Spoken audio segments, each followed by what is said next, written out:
awuyitshontshe inkomo wena. Ngibona ntshontshe Cha inkomo. usukuzoyimika manje awuyitshontshe inkomo. Angiyitshontshe inkomo mina. Nangu sisi nje uthi wakubona eTexini. Uqamba manga lo sisi. Angiqambe mina manga. Uqamba manga ungabambe eqolo, ungabambe ima.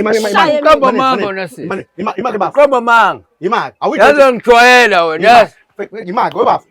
Ngathi uyala wena unamandla. Asitshontshe inkomo la. Ngicela ngiphumele. Siphume la. Ngeke ngiphumele. Ngeke siphume. Ngeke ngiphumele. Ngeke siphume. Ngeke ngiphumele ekhaya.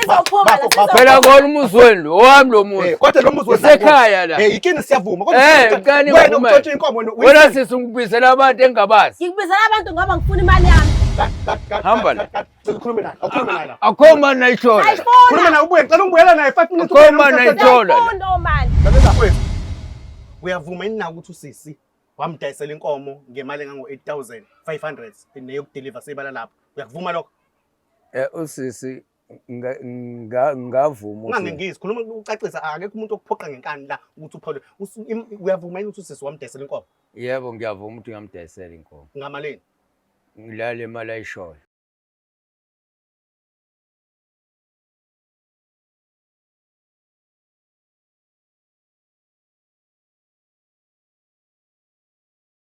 Wala Mzansi reality story igama lami uMthokozi Sutshitshela Majongozi into abayikhonja bagangile into emhlophe ngaba mnyama ngabe yavelaphi bathi uSkhindi sincane esiqokwa ingane kuphela umuntu omdala akasigqoki.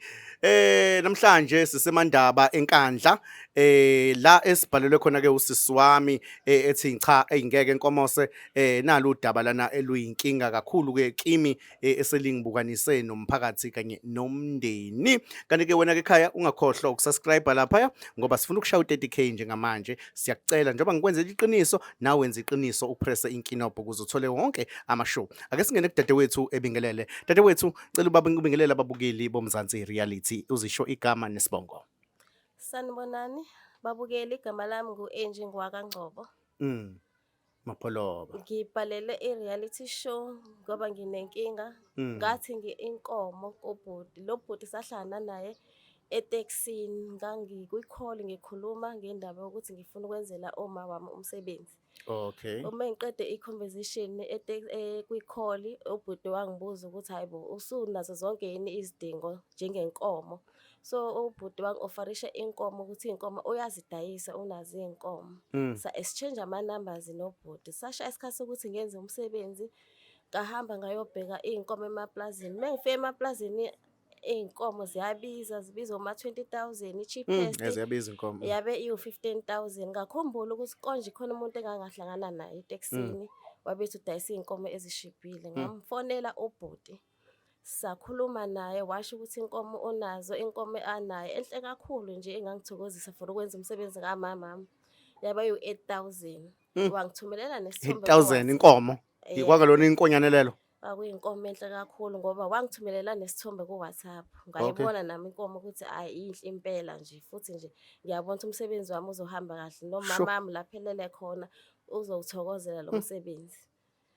So nganqomela ngalomsebenzi ubhuti wangideliverishela inkomo njengoba nje wayengitshengisa yona esithombeni azange ifike ishintshile umbala. Inhle futhi. Inhle futhi icebile le nkomo le. Wonke umuntu uyebabaza ukuthi hayibo inkomo enkulu kangaka ngayithola ngo-8,000. Kulo 8,000 ke ubhuti wangicela no-500 with delivery. Kwakuyi cash ke in hand. So ngamkhokhela ubhuti u-8,000 wakhe 500. Okay. Uyenziwa ke umsebenzi kusekusakuhle kanjalo nje emini ngabona ngamaphoyisa ethele. Ngosuku lomsebenzi. Ngosuku lomsebenzi. Isihlatshiwe inkomo. Isihlatshiwe. Yeyena babu. Umphakathi ugcwele uyaqhuma kuyaphithizela. Wafika ke amaphoyisa mefika afika nesikepe. Kodwa ngenze njani? Saxakeka sonke ukuthi hayibo kwenzakalani abantu bahlahla amehlo kwabukwana manje ukuthi ngabe kwenzakalani ke. Mebefika babuza ukuthi ngabe le nkomo lena sitholephi kanjani ngachaza kwathiwa le nkomo lena inkomo le yontshontshwa. Intshontshiwe le nkomo lena ngabe njalo ziyangikhalela mina njengomuntu owathenga inkomo ngoba waboshwa ngosuku lomsebenzi. Waboshwa ngosuku lomsebenzi lapho neziphandle zazingakasiko ukuthi umndeni sizifake. Ngiyabona lento yenkomo yale notice phandla nakho lokho kufakwayo makade ngicansi kube yini umnyongo noma yini umhlwehle kodwa bazochaza abaningi la. Ngaboshwa kanjalo ke umsebenzi ngangiwenzela isikhumba umama. lesi bayayibona inkomo yabo le. Bayayibona inkomo yabo la ngoba nomnikazi wenkomo Ukhona? wayekhona Sure. ekhomba ukuthi inkomo yakhe le. So basithathe nesikhumbu ubufakazi okushoyo ukuthi Sure. le nkomo le inkomo yakhe umuntu lena Kodwa ngenze and intshontshiwe.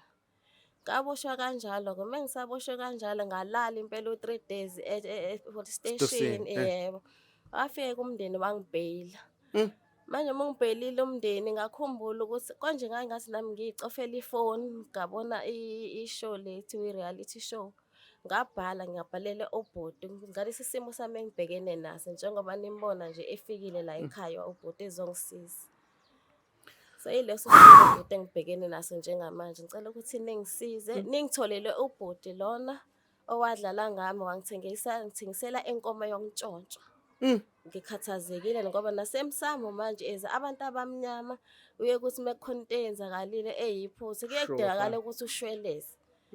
Manje ngilahlekelwe imali ngihleli necala lokuthi ngishweleze futhi emsamo wasekhaya. Nomndeni usungibheka kakubi ngoba uthi mina ngadlala ngayo futhi ngabangcolisela nomsamo wabo.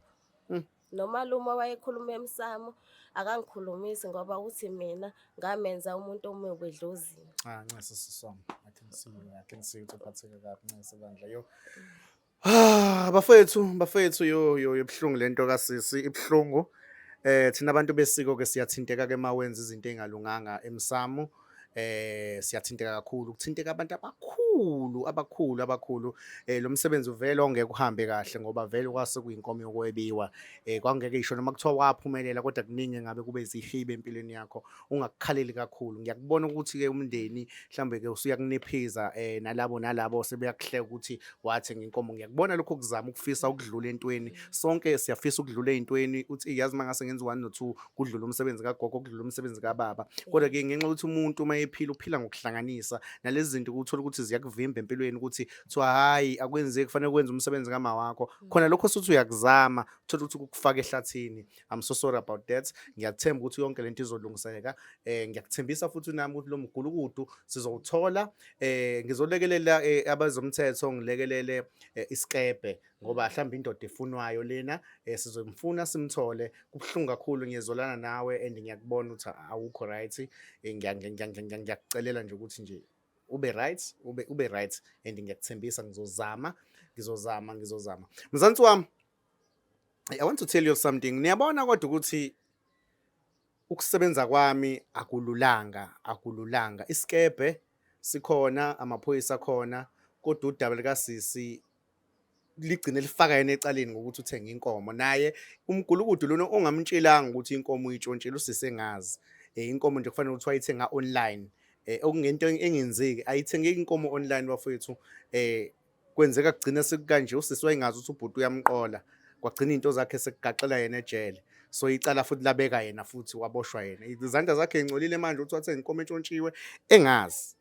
But ke engisho Mzansi ngizophuma siyofuna ubhuti and uthe ukhonjwa konanda kephi bokhonjwa. Yebo ubhuti lona bamkhomba konanda lapha ezinze khona egila khona le mikhuba la wenzayo. Inanda. Okay, right. Siyohamba sobheka ubhuti sizomthola. Futhi mangimthola bafethu ngiyathembisa ukuthi ngoba phela uwumntshontshi wezinkomo uzoze ikhiphe le mali kasisi. And then futhi lapho kulandela lapho ngicabanga ukuthi isikebe siyobe sekumele sisondele kuye siza ukuthi simthatha simbekaphi. Mina engifunayo inkomo, imali yenkomo. Sikhuluma ngenkomo not le nkomo enicabanga ngoba abantu sikhuluma ngenkomo usisi ayithengayo. Inkomo yathengwa usisi sikhuluma ngayo. Sisi wami ngikuthembisa asisukume nisambeni siyongena emotweni then sizodrive sisuka la sibuyela emuva futhi eThekwini ngoba phela le ndoda le kulungile asambeni. Thank you. Siyabonga.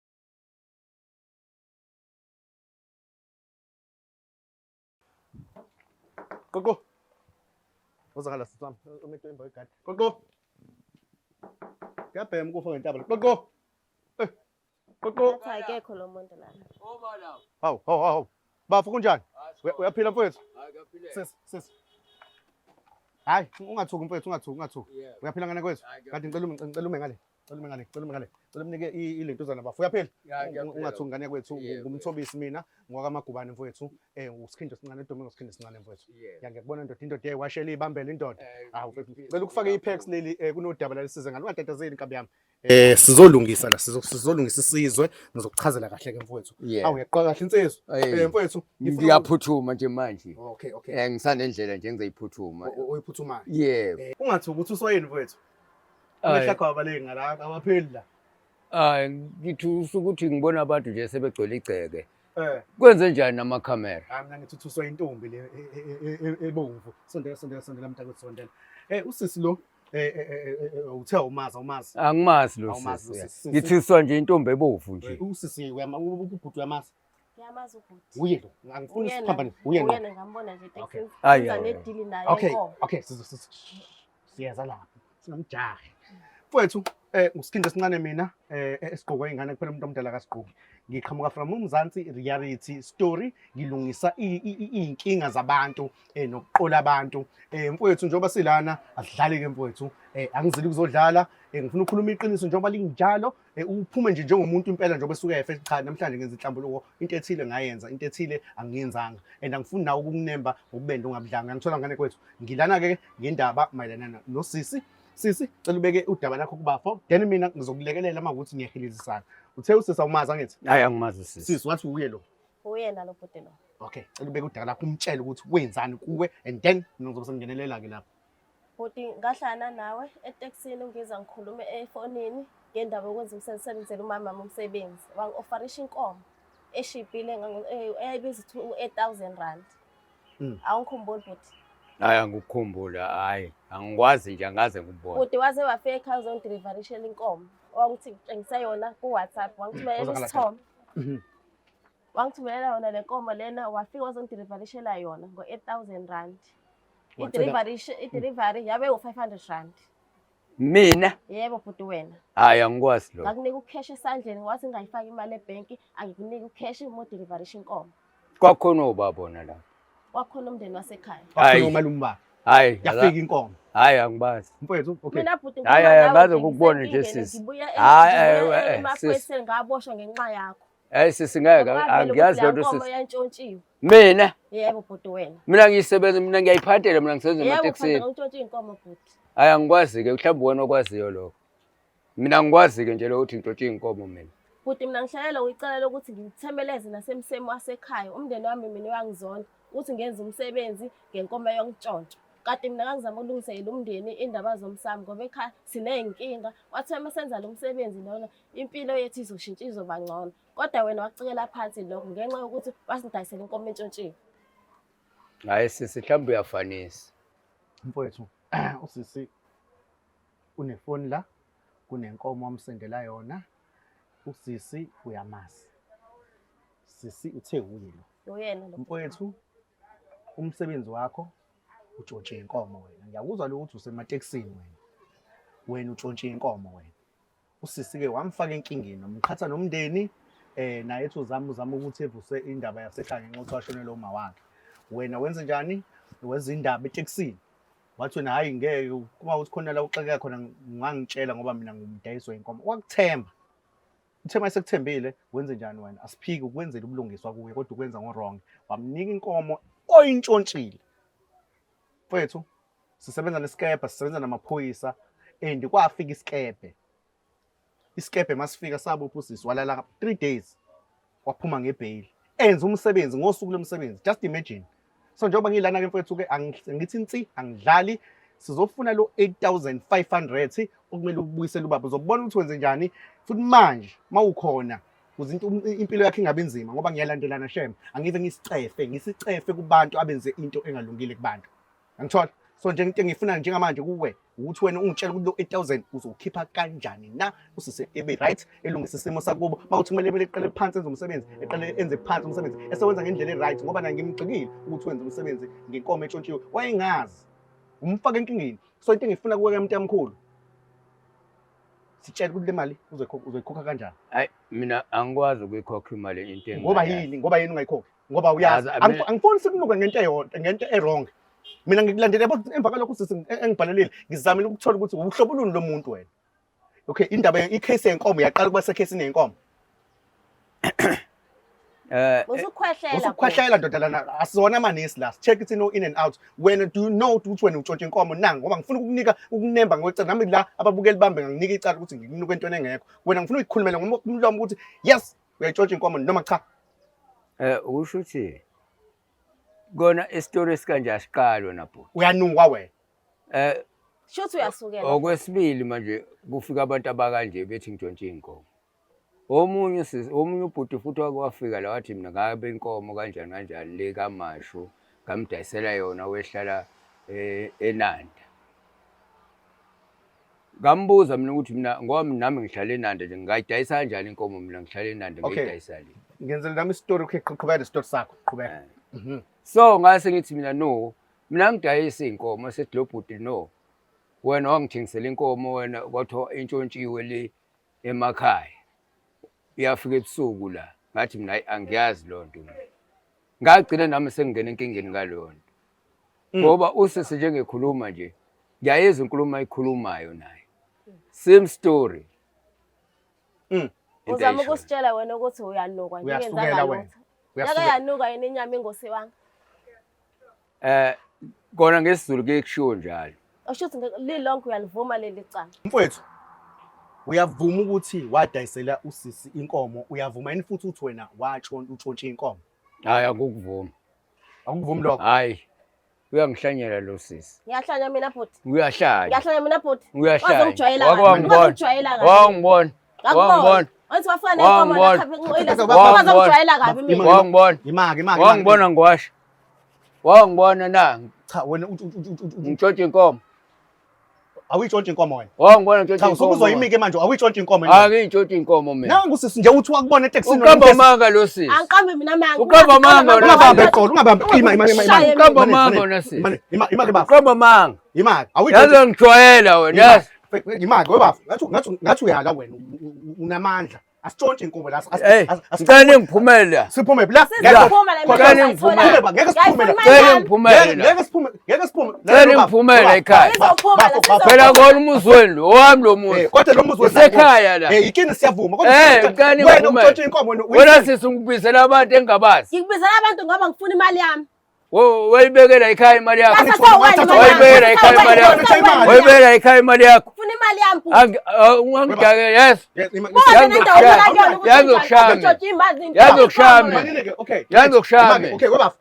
baba ungakhuluma into ongayazi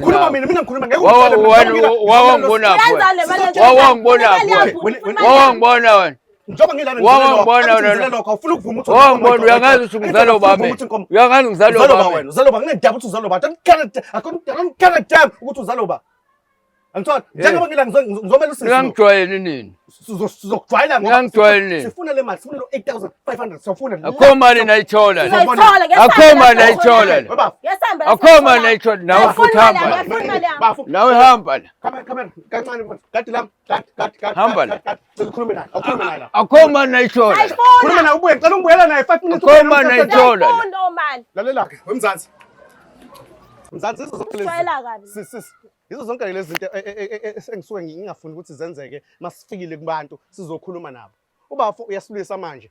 Njengamanje sifuna ukuthi ukhulume. Njengamanje kugcwele abantu asazi ukuthi amajita akhe noma yini nanke kugcwele la. Njengamanje ufuna ukulungisa lesi simo.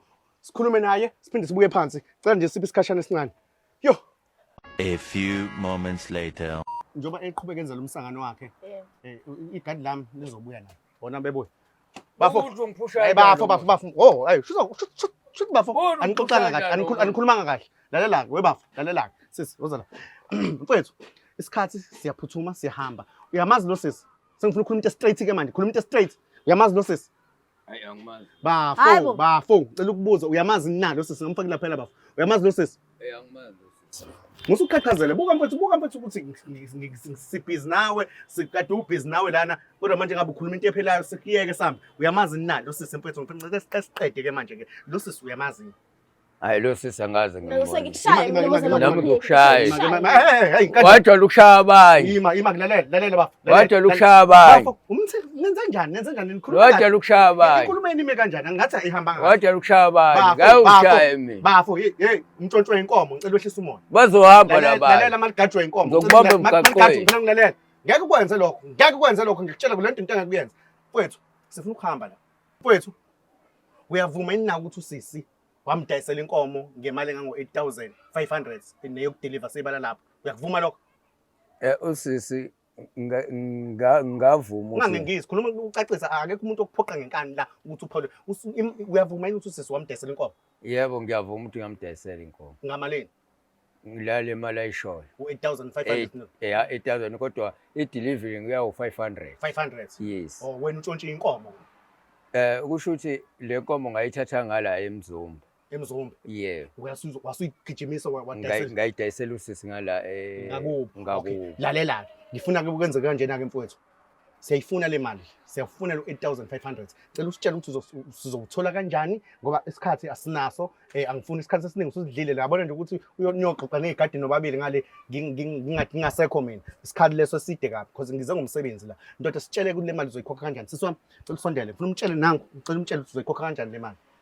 Kusho ukuthi le mali ona sister ngoba kwenzeka iphuthu ungasondeli kuye ngoba uyamsabisa wenza yonke into. Ukhuluma nami mina uyimeme ngilapha ufuna ungitshele mina ukuthi kusho ukuthi ona sister ngoba manje angisebenzi manje ona sister kusho ukuthi ngilonga ukuhlephulela kancane kancane. Ngihlephulela lapho kwezinye inkomo ezoyitshontsha futhi. Ngeke ngisakwazi ukuyintshontsha inkomo. Uzokwenza njani? Uthe wena usebenza emakhumbini. Wenzani emakhumbini? U-rank manager ushaya ikhombo wenzani? Ushaya isicaphu wenzani? Ngu-rank manager. U-rank manager. Yes. Okay.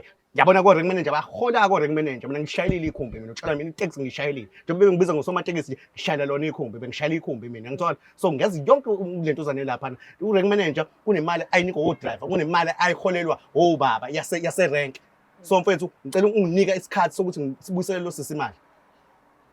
Wena uday ngisho ukuthi imali oyenzayo uyenzeka imali engango 600 futhi ngeke ngitshela ukuthi ungahlela ukubheka lo 600 seyinyanga engakuphumela 8000 and uyahola futhi njalo ngolento uzana ngolesihlanu thola 1000 thola 1500 kwezinye indawo. Kusho ukuthi usistela ngizozama ukuthi ngibe ngiqokelela esingakanani isikhathi ngasandisela isikhathi eside ngizokulandelela lokho. Kusho ukuthi akunikeze inyanga ezimbili noma ezintathu. Ngicela ukwenza Cela wenze yodwa inyanga. Uzokwenza ezo2 ngiya-understand isimo ngadini dadewethu. Ngicela ukuthi ngikunika inyanga ezo2. Wena usuyibophela ogodweni ngikunika ezo3 ngeke ngithathe inyanga esithathu. Ngithola kusho ukuthi nje kumanje kuMarch manje ngizomnikeza ngo-April. Seyifuna impela ke imali. Ekupheleni kwa-April sengikwazi ukuthi ngikunike. Uzoyithola sayidinga ke le mali. Ngiyangithola? Yebo. Angidlali mfowethu ne. Ziningabi indaba engihambayo. Kuyimanje ngibhizi nabanye nakhona nakwezinye indawo engingaqedile ukwenza umsebenzi wami. So ngiyacela ke mfowethu ke ngoba usisi ulindile. Uyayifuna imali yakhe. Yeah. And angidlali ngifuna utshele nabanye ukuthi isithindo sincane akadlali. Ngiyangithola? Mina ke ngidlula isikebhe. Yabona ukuthi ngize ngakuthola. Isikebhe lesehlulekile ukuthola ngikutholile. Awuhlukane nokutshontsha inkomo. Ngiyangithola? Ngicabanga ukuthi ngoba sengibonile manje ukuthi awukho umhlaba lo ngahambi khona. Uyangithola? Uhambe wazwa ngibamba. Awunamaphoyisa besehlulekile. Ngiyakutshela. Mfowethu ngila angizeli ukuzodlala. Uyangithola? Yeah. Imali kaSisi usho wena wathi 2 months. Yeah. Asikulinde sikhokhe imali kaSisi. Yeah. Ngizokwenza sure. Awuyibheka ukuthi uqoke kahle kanjani. Awuyibheka ukuthi uyibhungile ihle kanjani. Ubhizi utshotshana neinkomo, ukhupana neinkomo. Cha ukuthi manje ngibuye ngingasebenzi mhlambe nabantu bangilinge bathi manje angibazamele inkomo. Lalela ke akho silingo ke njengamanje. Bafowethu nayi insizwa makuthi kukhona insizwa isola ukuthi akakutshontshela inkomo. Nansi. Kodwa ke sengikwazile ukuthi namhlanje ngisiza usisi ngokuthi simthola la eMawoti useMawoti la eNanda sekhona eMawoti seMawoti la simthola khona ecashe khona kuningi ke akwenzayo uthi u-rank manager ngala utshontsha inkomo but le mali le sizokulandelela ukuthi imali kaSisi uyenza kanjani. Ngikhona ke ngila enyaweni zakhe ngimbhekile ngalawa amabili. Dadewethu Yebo kodwa. Ubhuti uzokunika imali. Ngikhona for lokho ne. Yebo. ukuthi umfowethu ekunike imali ngikubonile ubufuna ukukhala silapha sikhuluma lona udaba lesisile enkandla udaba lakho ngicabanga ukuthi usu right uhappy ulungisa udaba lakho nomalume wenze futhi ngendlela e-right uye emaplazini emabhunwini emandiyeni emasulumaneni nakhona nabantu abamnyama abadayisa inkomo abanamaplaza uhambe ufuna inkomo kahle kulo 8000 usengayikhokhela le nkomo uphinde uyigcwalise enye inkomo ngoba dusha uzo 20000 uzophuma 18000 ayikho into engahlulwa uNkulunkulu uma uyicela kahle ngiyazi ukuthi wena ubujahile ukuthi kwenze umsebenzi kama wakho kodwa lokho akwenzakalanga mfowethu hlukana nomsebenzi owenzayo uzokufaka enkingeni angithola Yeah. phuma kulento phuma unenhlanhla ukuhlangana nami uSkhindi unenhlanhla fanele kuyishayela elikhulu ihlombe mina abantu abaningi ngibavikela kumkhwanazi ngibavikela emaphoyiseni ngibavikela ekufeni futhi ngabe manje abantu bangena bakugxoba kodwa ngenxa lokho ukuthi mina ngikhona ngizokuvikela so mzansi wami mzansi I'm closing the show usisi uzosizakala umfowethu ngizomlandelela akakhohle ngeke ebaleke bafowethu ngeke ubaleke bafu khohlwa ke lapho ke into okugcina impela ngovinjo ulwandle angeke ubaleke mfowethu ngikhona yonke indawo so siyayivala manje show usisi uzosizakala I'm closing the show ngiyanithanda mzansi ungakhohle ukusubscribe mfowethu ngicela ukubonga yeke lento yakho Yeah. Tete wethu sami